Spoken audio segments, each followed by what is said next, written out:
አይዞሽ በቃ ምን እናድርግ በቃ ምንም ማድረግ አይቻልም። አዳነች አበቤ የገለቴን ጉዳይ እንድታይልን ቢያንስ እቺ የምትኖርባትን ቤት እንድታተርፍላት ነው መልእክት ማስተላልፈው። የቀድሞ ባለቤቷና ንብረቷን ሁሉ ወስዶ ባዶ እጇን ያስቀራት ሰው አቶ ታደለ ገብረ መድህን ይባላል። የተዋወቁት እሱ የላዳ ሾፌር ሆኖ እሷ ደግሞ ተሳፋሪው ሆና ነው። ብዙ ጊዜ ወደምትፈልገው ቦታ አድርሶ ይመልሳት ነበረ። እሷም የሚገባውን ሰላም ነሽ ዩቲዩብ ቻናል ቤተሰብ ከመቀኒሁም አነ ሰላም እግዚአብሔር ይመስገን ከምታ አነ ሰላም ዘለሁ ወድማን በመቁርናት ዓለም ዘለሁሞ ሰላም ክትኮኑ በዓልቲ ሙሉ ተስፋዬ ሓድሽ ለሆንኩም ሰብስክራይብ መጋር አይተረስቲኹም ሰብስክራይብ ልጎርኩም ድማ ላይክ ምግባር አይተረስቲኹም አይኸፉለኒ ከምለኩም ይደሊ ለማዓንቲ ድማ ሓዳሽ ቪዲዮ ሒዘልኩም መጥኒኹ ሓዳሽ ቪዲዮ ሒዘልኩም ዝመጣኹ ድማ ከምታ ቀድመ ቢለ ቀንጭ በቢለ ለስማዕኹም ክኸውን እዩ ማለት እዩ እና كم تختاري وأناحهم أثليت جليتي مالتيو بزح حساب أيدوش جليتي من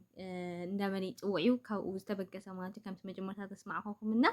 انتايو تاريخ ترجع موزعتو سمعنا ينا لما عندنا ما حدش تلخانو إنفورميشنات لما تأمني أنا مسوات ححيزة تناي مجمرتهم زي سمع سمنا خيهلو أنك سبيلك تعزبكم مالتيو سا أثليتيا بدعم جويات بزح كذا زجويات نعيسر عمت زجويات كم أون تعواتي دخلت جوانستيت يا مالتيو كم دما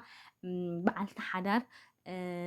بعلت سوائي يعني أنا مالتيو بدحري جن مسوائي بزح تبو نجار عايتسمع معن لأنه وعلم personal دخلنا زي يسمع مع نجارات كل خلينا أو زي كم زين دهلو دما نسا كل نجار تشرح زنبرات الساعة خيد تسلت بزح نجار تكبر زنبرات دما سوائي يوم محضرون يرو مالتيو ስለዚህ ሰው አያ ከመሐድሮ خለ ድማ ውክልና ተዋሂቦ ማለት እዩ ምክንያቱ ንሱ ዝኾነ ነገር ኢዴውሉን እዩ እሳይ አፍሰርሑ ዘላ ማለት እዩ ንሳ ክስካብ ህይወት ምስአን ብዙሕ ነገር ንእስነታ ብዙሕ ነገራ ኣውፍያ ኣብ ስራሕ ፅባሓ ንክተፅብቕ ፅባሓ ሰላም ንክኸውን ሰናይ ንክኸውን ዕረፍቲ ንክህልዋ ምክንያቱ ኩሉ ግዜ ኣይትጎይን ኢኻ ኩሉ ግዜ ናጎይኻ ኣይትነብርን ኢኻ ኩሉ ግዜ ኣይትዕወትን ኢኻ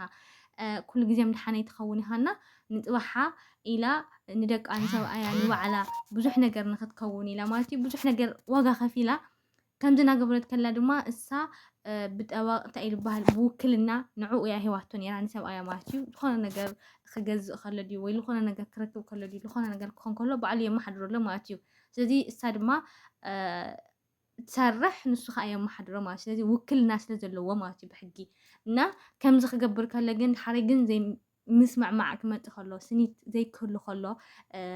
جنزة يكتب الكلا نورتي يكتب الكلا كباب عصرت حدا جزاء كم صراحة ما تعصرت حدا جزاء حدا كل تكسلست جزاء حدا وشتي كان شغل ليك ونسي ببي خواوي وعصرت حدا مالت حسوا مالتينا حمش مكينا على كم دنا ورقنا بجنزة بعد المتأ برهاتة زمت مالت ناتو جدي يولل مالت يكون نسخة تتقبل كلا بحد اسكعزلو بحد أكل اسكعز خونو أو حد جزا اسكعزلو ونستو زي فقد الله ناتو نجر تبو نجر تزيه اللي خينو أجخ بدي حيت أنت زي يبلان يرو نسام قوم جرا عودتي أكيد كونين يا أفكارس جن كم زي خون كله جن إهن مين تبعلك بحد اللي تقولون نجر حتى أهينك نبي نخاطتك أما كتكون حتى هينك تزرعات تيوتو اللي جبره معروكس كان هيوت كامت أم بزح نجاري زقات مكاننا كم جيز جبرت سبقين من مي بالكتاب هيلا تفاتيحهم أب حقي كبت أخلد ما عصرت جزا من كم زي له زين روعت مكينة من كم زي له حجر ما نعمت لأكلم كم جزا خطوط خم زي بلا بزح مفر راحت يبزحها نيرو بجحر يدما حدا جزم كم تسؤنا ولد مكينة كم تسؤنا وقلنا كم توت أبز حلفتنا جيرانيرا مالتي إني أثليتوش ببزات أبرن مالكم ለብቻዋም ስለነበረች በተለያዩ ነገሮች እዚህ ደረጃ ላይ ደርሳለችና ገለቴ ብዙ ነገሮችን እንዳሳለፈች ከሷም ለመረዳት ይችላል እና አሁንም ከዛ ችግር ውስጥ እንዳልወጣችና በተለያዩ መልኩ كم ذكرتوا وزلهم بين إثيوبيا ميدياتات بين كل ميدياتات زلا بإثيوبيا هنياتون هاجر وكيلك سكعم تسرح زنا مرت مجلت هو منع أم مسرحتها جل ملنا كم أزولادك أنستيوم أثليت مالتيو بزح بدلين شجرني بتحن كم زنا مرة ينقروا له مالتيو كلنا ميديات كم تللي وتمر أو شتي أو قادا أو جزا بزح نجاري بتحن كم زلوا تندك أنستيو كاوزي مر أي يكال مالتيو የሞራል ግንባታንም በተገቢው መልኩ ከኛም ከኢትዮጵያ ሕዝብም ታገኛለች ብለን እናስባለን። ከዛ ባለፈ ግን በጣም ብዙ ገለቴዎች አሉ። በጣም ብዙ አትሌቶች በዚህ ደረጃ የተጎዱ ከዛም በላይ የተጎዱ ሊኖሩ ይችላሉና እነኛንም የምናክምበትን ከዚህ በኋላ የራሳችንን ተቋም ፈጥረን የምንከላከልበትን በተለይ ከባህልና ስፖርት ጋራ ጥሩ ግንኙነት ነው ያለን። ስለዚህ ጉዳይም አስረድተናቸው ተቀብለውታል። ጠቅላይ ሚኒስትር ዶክተር አብይ አህመድ በዚህ ሚዲያ እንደሚሰሙኝ ተስፋ አደርጋለሁ። በእውነት እየሰሩ ያለው እሳቸው ናቸውና ይሄንን እውነት አይቶ ጎዳናም ትውጣች ልጅ ካሉኝ መልስ እንዲነግሩኝ፣ አይ አትወጣም ካሉኝ መልስ እንዲነግሩኝ ፈልጋለሁ። ምክንያቱም አንድ ሰው አገር አገልግሎ ይሄን ሁሉ አፍርቶ በቅንነት በገዛው ባል ታክዶ እንደገናም ንብረቱ ይሄን ሁሉ በልቼ ጨርሻለሁ በፍርድ ቤት ስል እንግዲህ 4 መኪና 10 ቤት ተበልቶ ያልቃል ካለ ፍርዱን ለኢትዮጵያ ሕዝብና ራሱ መንግስት ተዋለው። ግን እኮ ጋይስ ብጣዕሚ እዩ ልብኻ ልሰብር ባይዘወይ በቃ ታእዩ ንሕና ካብ መጀመርትኡ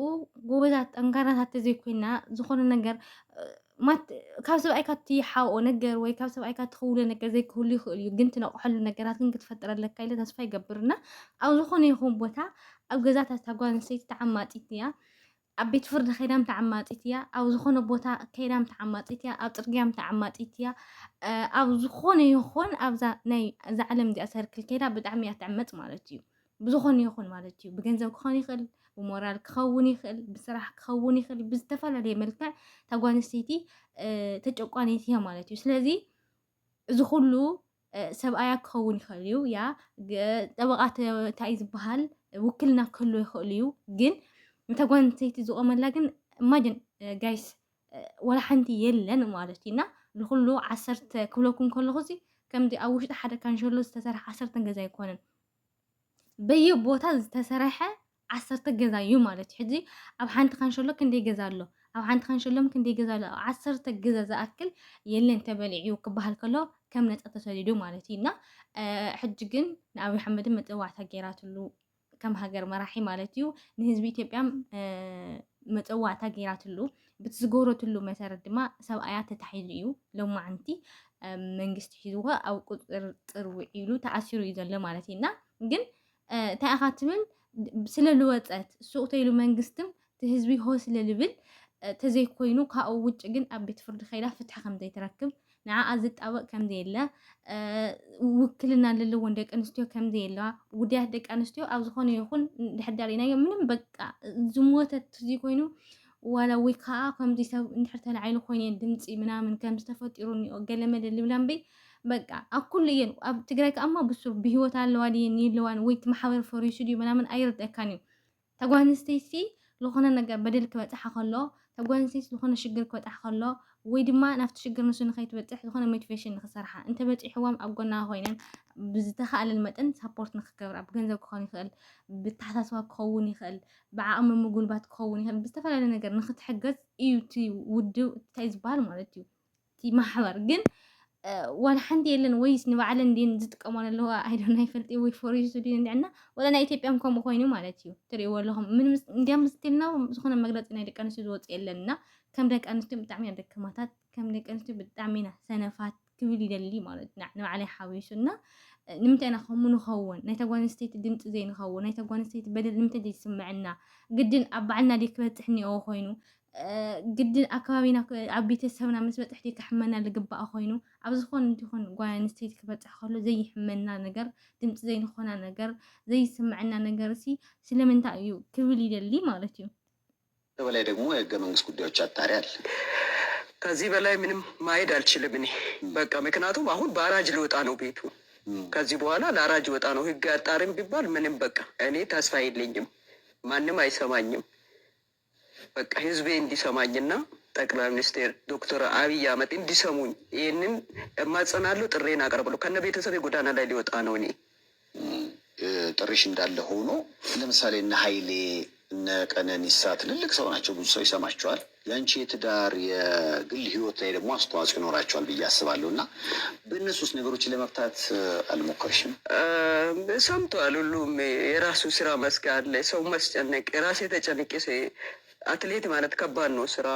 ኃይሌ ማለት ነው የቢዝነስ ሰው ነው፣ ይሯሯጣል። ሰምተዋል፣ ሁሉም አይቶታል። አይዞሽ ከማለት ውጭ ሌላ ነገር ትዳር ነው ይሄ። ከሌላ